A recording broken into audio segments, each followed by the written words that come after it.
Eh, Voy a hablarles hoy de un caso que tuvimos con la doctora Wu durante el desarrollo de de la rotación.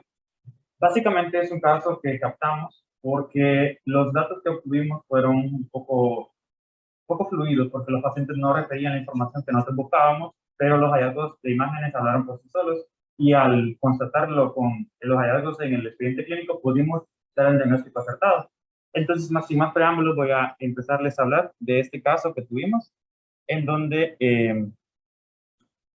es una paciente femenina de 30 años de edad, que viene a un estudio de resonancia magnética de columna lumbosacra por la consulta externa.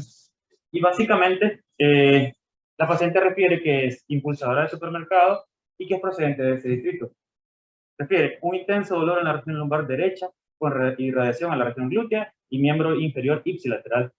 Todo esto desde diciembre del 2021. Significa que para este punto la paciente tiene 3 meses con este dolor, que ya es crónico, asociado a disminución de la fuerza y parestesia del miembro inferior derecho, lo cual dificulta la deambulación.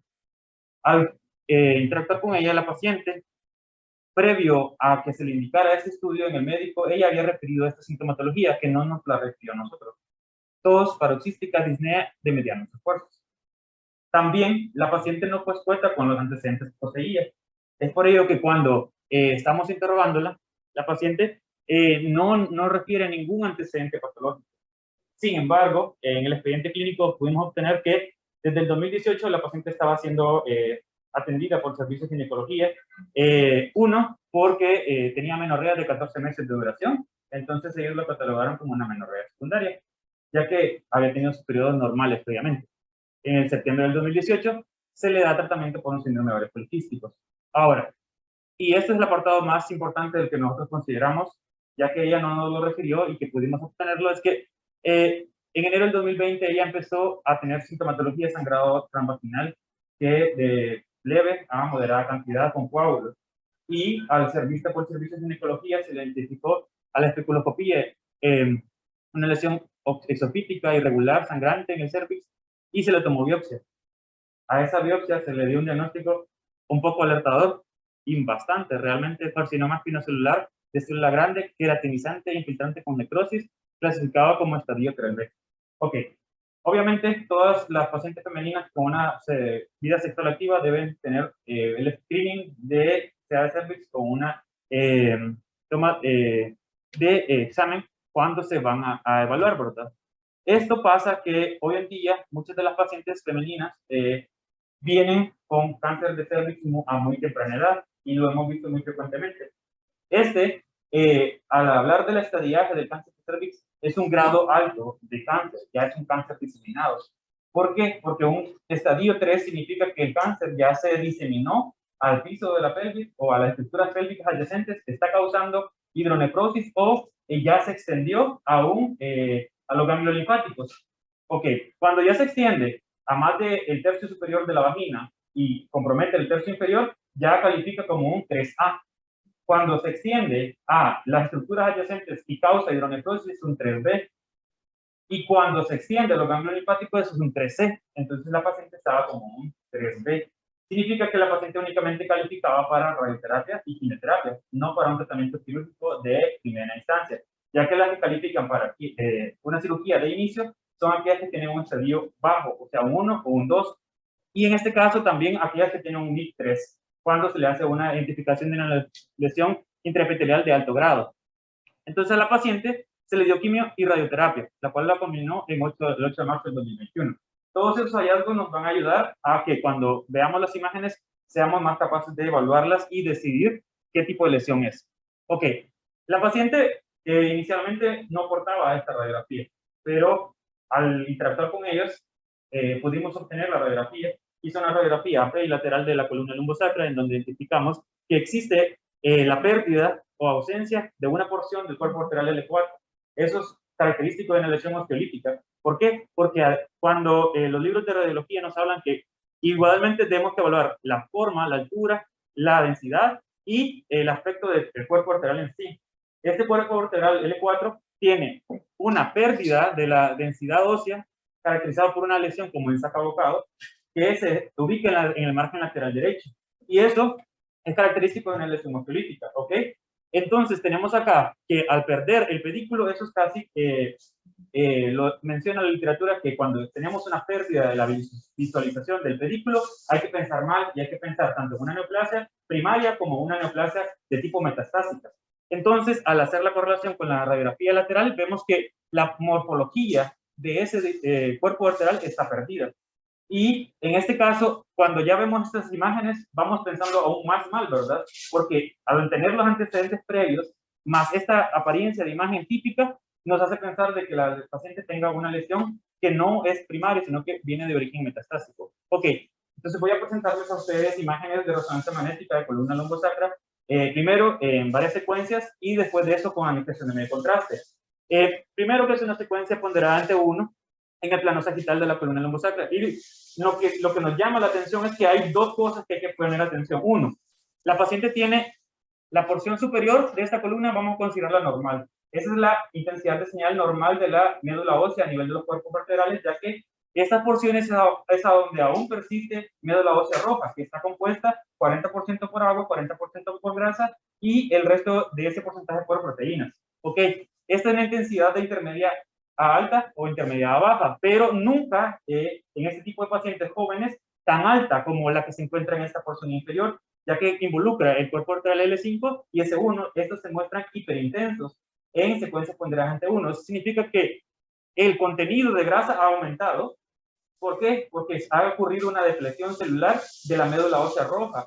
Por ende, este contenido es puramente graso. Eso es un cambio esperado en pacientes por radioterapia, que cuando estábamos evaluando y no teníamos antecedentes, fue lo primero que consideró la doctora Wu, básicamente, porque eso llama mucho la atención, que difiere de la intensidad de señal de los cuerpos vertebrales superiores.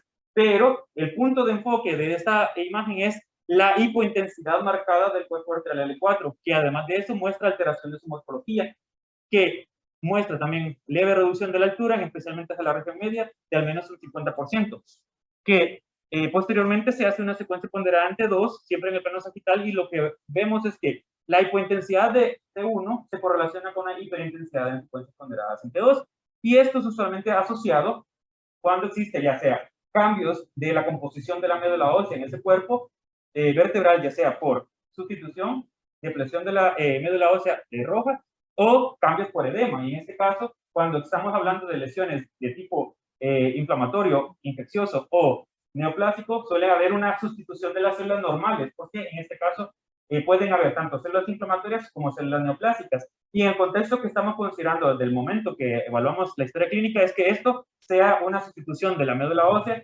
por una cantidad de células que no tienen grasa. Entonces hacen que sea más hipointenso ante 1 y al tener edema asociado a esas células se vuelven hiperintensos ante 2.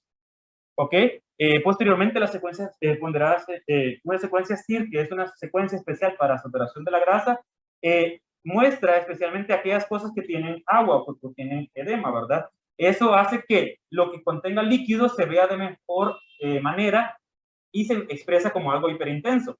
Entonces, todo esto tenemos una lesión que compromete el cuerpo vertebral L4, que lo vuelve hipointenso ante 1, lo vuelve hiperintenso ante 2 y STIR, asociados a la reducción de la altura.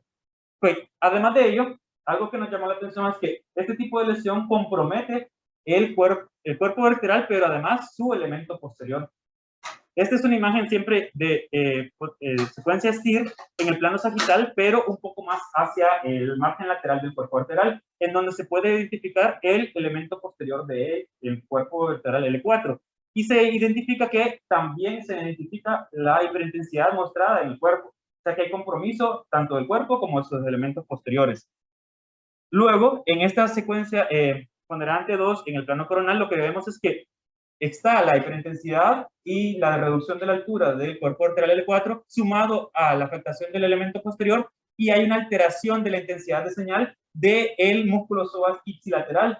Eso nos hace pensar de que hay un componente de tejidos blandos asociado, y al realizar una secuencia siempre ponderada en T1 en este caso, perdón, en T2, con visualización en el plano axial, vemos la hiperintensidad en el cuerpo vertebral más hacia el margen lateral derecho y hacia el elemento posterior. Eso significa que lo que vimos en la radiografía se correlaciona íntimamente con lo que se ve en la resonancia magnética. estamos viendo el compromiso siempre hacia el lado derecho.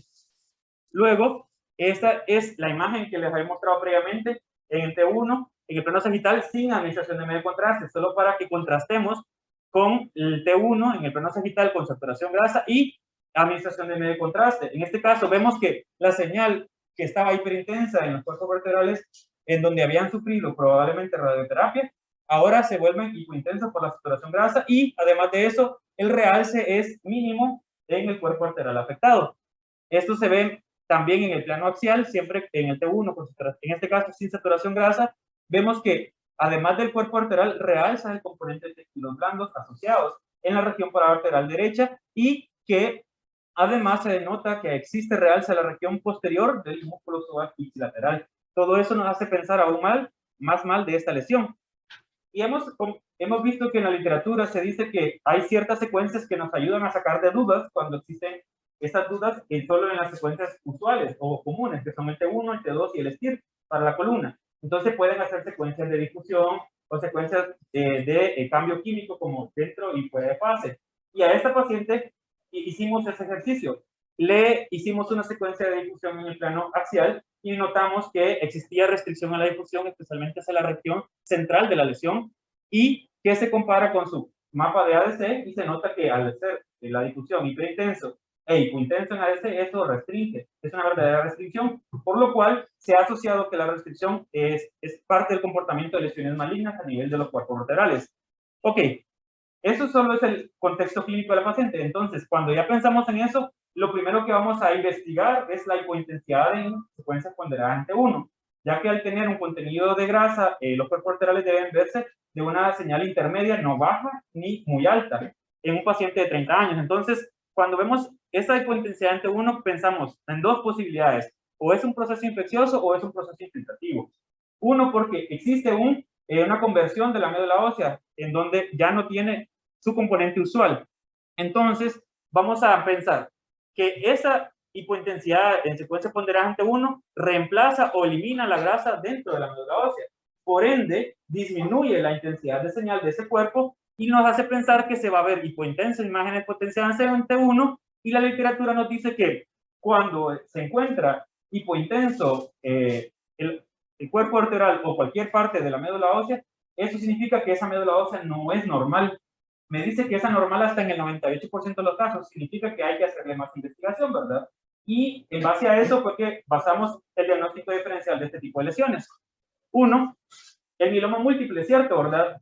Uno, no es el caso típico, no es un paciente mayor de 40 años, no es un paciente masculino, que es lo más frecuente, pero sí es un diagnóstico que hay que tener en cuenta. ¿Por qué? Porque es el tumor óseo más frecuente, primario, y usualmente eso se caracteriza por una proliferación o hiperproliferación de las células plasmáticas que reemplaza el componente normal de los huesos y genera lesiones de aspecto ensacabocado o múltiples lesiones de aspecto difuso, porque el mieloma múltiple tiene 4 tipos de comportamiento, que puede ser focal, difuso o una forma esclerosante también.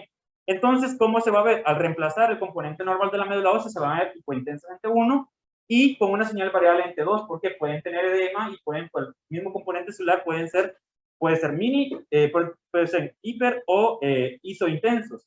El aspecto de minicerebros, ellos lo comentan que puede ser algo que nos ayuda a hacer el diagnóstico. ¿Por qué? Porque en esa porción periférica de las lesiones del mieloma puede verse ese aspecto como de microsurcos o giros, y eso le llaman el aspecto de minicerebro. Eso ayuda para hacer el diagnóstico, y además de eso, el contexto clínico de la paciente, en este caso, no corresponde a un mieloma, pero estas son imágenes de pacientes que sí fueron diagnosticados con mieloma múltiple.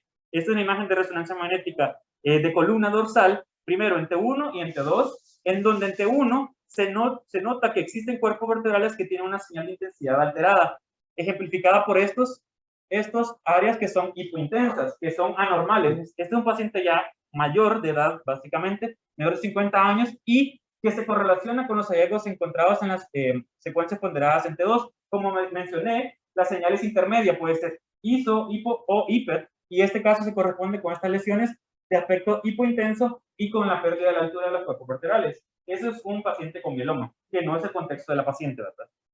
Ok, también hay que pensar en leucemia, es otro diagnóstico diferencial que hay que tener en cuenta, pero que en este caso suelen ser más sistémicos los hallazgos. Cuando existe un proceso de leucemia, significa que hay una hiperproliferación de una progenie histológica a nivel de la médula ósea que reemplaza todo el componente normal. Esa sustitución del componente normal de la médula ósea hace que el paciente, al no tener una buena producción de células sanguíneas, entre en anemia, neutropenia y trombocitopenia, o sea que es una pancitopenia global, para decirlo así. Ello hace que en la médula ósea se encuentren alteraciones focales o difusas y que usualmente son hipointensas ante 1 e hiperintensas ante 2, y es decir, por el alto contenido celular que tiene ese componente de las células que se están proliferando, y por ende va a ser hiperintensa ante 2. Este es un paciente masculino de 15 años de edad que tiene alteraciones evidentes, ¿verdad? Tiene una escoliosis, convexidad hacia la derecha, pero además de ello, hay algo que llama la atención, que es que en la secuencia ponderada ante 1, en el plano sagital, los cuerpos vertebrales se encuentran muy hipointensos para lo esperado. Y al hacer la correlación con la imagen de secuencia ponderada ante 2, siempre en el plano sagital, esos cuerpos vertebrales tienen, además de eso, alteraciones de la altura y se notan hiperintensos en relación a la secuencia ponderada entre 1. Y este paciente se le diagnosticó una leucemia linfoblástica aguda, que es una sustitución de las células por este tipo de progenie alterada.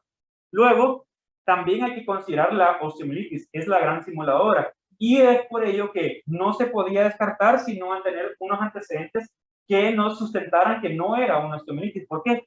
Porque en este caso la osteomielitis puede comportarse con hipointensidad ante 1. ¿Por qué? Porque hay un cambio de celular en la médula ósea, y estas células se van a sustituir por una infiltración de células inflamatorias, que pueden ser neutrófilos, macrófagos. Todos ellos van a cambiar la composición normal y se muestran hipointensas ante 1 e hiperintensas ante 2.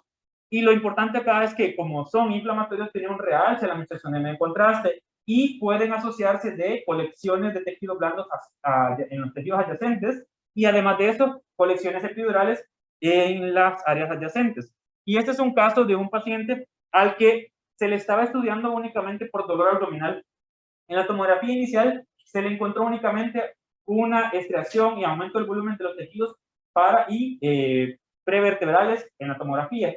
72 horas después se le practicó una resonancia magnética en la cual se logró evidenciar que, es cierto, en la secuencia ponderante 1 no impresiona ver mucha alteración. Sin embargo, al hacer una evaluación sistemática de las diferentes secuencias, se notó que había un cambio de intensidad de señal en los cuerpos vertebrales L3 y L4, que entre 2 se manifestaba levemente, y también había un componente de tejidos blandos, que al hacer la administración de medio contraste se demostró que había cambios inflamatorios en los tejidos pre y paravertebrales, y se notó, según ellos, una colección en esta área. Entonces, es cierto que los hallazgos son sutiles, pero fue la única pista diagnóstica que tenían estos pacientes. O sea que puede comportarse como hipointensas ante 1 e hiperintensas ante 2, solo que va a depender de qué tanto sea el componente inflamatorio en este caso.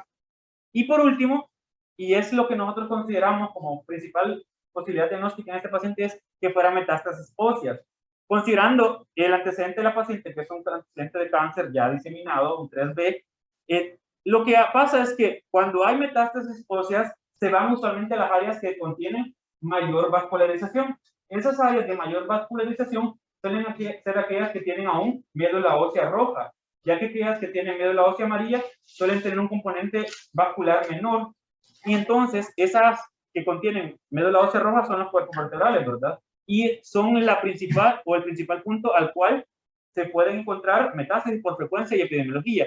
El segundo, la pelvis, luego la metáfisis femoral proximal y el cráneo. En este caso, en la metáfisis femoral proximal es el único punto del esqueleto axial donde puede encontrarse también, el esqueleto de los miembros, el apendicular, en este caso donde puede encontrarse médula ósea roja, entonces ahí también es frecuente. Y estas se pueden mostrar como lesiones focales únicas o múltiples, hipointensas ante 1, básicamente porque esa es la marcha diagnóstica, e hiperintensas ante 2, suelen mostrar realce en la administración de medio contraste, las de comportamiento histolítico, excepto las lesiones escleróticas. Estas no suelen mostrar realce tras la administración de medio contraste. Y este es un caso de un paciente que tiene el diagnóstico de cáncer de próstata. secuencia ponderada 1, secuencia ponderada 2 y T1 tras la administración de contraste. Perdón, con saturación grasa. Entonces, en este caso tenemos que hay hipointensidad de los cuerpos vertebrales difusa, pero especialmente en aquellos cuerpos vertebrales marcados por el asterisco, hiperintensos en T2, y que tras la administración de contraste se muestra el realce de esas estructuras óseas. Entonces, eso es característico de las lesiones de tipo metastásicos, que basados en la clínica y en los hallazgos de radiografía, más la resonancia magnética, fue el diagnóstico que se le consideró a esta paciente. Y eso es todo. Les dejo con estas bonitas y agradables piscinas termales ubicadas en el el suroccidente de Turquía, que son conocidos como Pumakale, para que cuando tengan la oportunidad las visiten. Muchísimas gracias.